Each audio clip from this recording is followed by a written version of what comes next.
Hello, welcome. This is James Fisher. Why Become a Vegetarian presentation, and ultimately, it's just a few key pointers that you might want to consider if you're becoming a vegetarian. So let's get right on with it.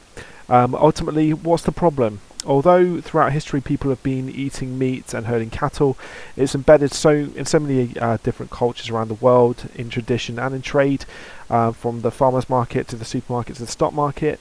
A huge product in meat to be brought to the masses.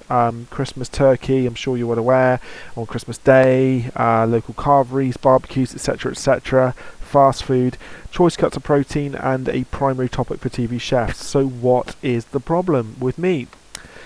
Why bother? Well, firstly, I would like you to ask yourself, were you raised as a vegetarian? Would you find it difficult to stop being a vegetarian? And what would the benefits be if you did become a vegetarian? Are you deprived of choice? Is vegetarianism difficult? Is it really, really difficult? And how would it affect your social group, and does it have an influence? Well, let's have a look. The vegetarian arguments. Industries associated with meat pose a high risk regarding ethics and industrial practice. Meat is actually non-harmonious with the human intestine, and a vegetarian diet is better for your health, wallet, and the world. So in terms of ecological practice and the yields it would produce would go further, as opposed to the ways of breeding cattle. So what are we missing out on? Off the bone, the bad press is, unfortunately for the meat industry, there's plenty of bad press over the last few decades from an industrial position alone. There have been some key blunders. The ethics of meat have come a long way from American Indian tribes catching a percentage of the herd of buffalo, for example, to share amongst their communities to be blessed and then eaten and distributed. The meat industry is savage, supply and demand, no holds barred. Let's have a look at the risk regarding the meat industry. Okay, so the first example I've got here is the CJD outbreak of 1984. The death of the cow in the West Sussex farm in 1984 is believed to have caused the rise of bovine spongiform encephalopathy, BSE, or mad cow disease. This disease wasn't officially diagnosed until 1986, but as a result, the British government banned the consumption of certain parts of cattle. In the European Commission banned imports of cattle over 6 months old from 1989. It was actually discovered that it could be transmitted to humans in the form of a disease called CJD.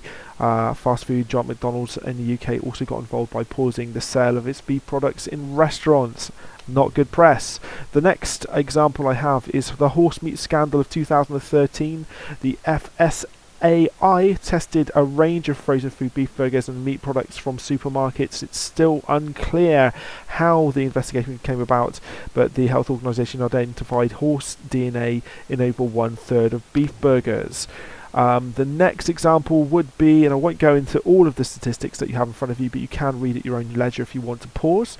Ultimately, consumers weren't actually aware, a large rate of consumers weren't actually aware of the appalling conditions endured by meat chickens from various companies like KFC. The World Animal Protection Organization in 2016 did this report and survey, and it was very alarming that the majority of people didn't actually know what they were consuming and the conditions of where the chickens were held and the environments that they are in. Ultimately, the chickens, I think 2/3 of these animals, approximately 40 billion, live in bleak, overcrowded sheds or cages. They have little or no natural light or fresh air, and are unable to perform many natural behaviours such as scratching, pecking, or dust bathing, which poses the question, are we actually treating a chicken as a chicken? Have we forgotten, with competitive businesses and the emergence of fast food, supply and demand has to be fast and well maintained? But does this work with the economics of farming and ethical treatment of animals? This is a very key question for such a demand. Standards are often slipping to meet consumer demand as a result of the aforementioned slide. Ultimately, as Lizzie Riviera from The Independent has put, ultimately this is not, consumption of food is not very good for the for the meat or the products involved at the very beginning, and we're not actually treating animals as animals, and ultimately it's not very good for our own consumption and our own well-being and health.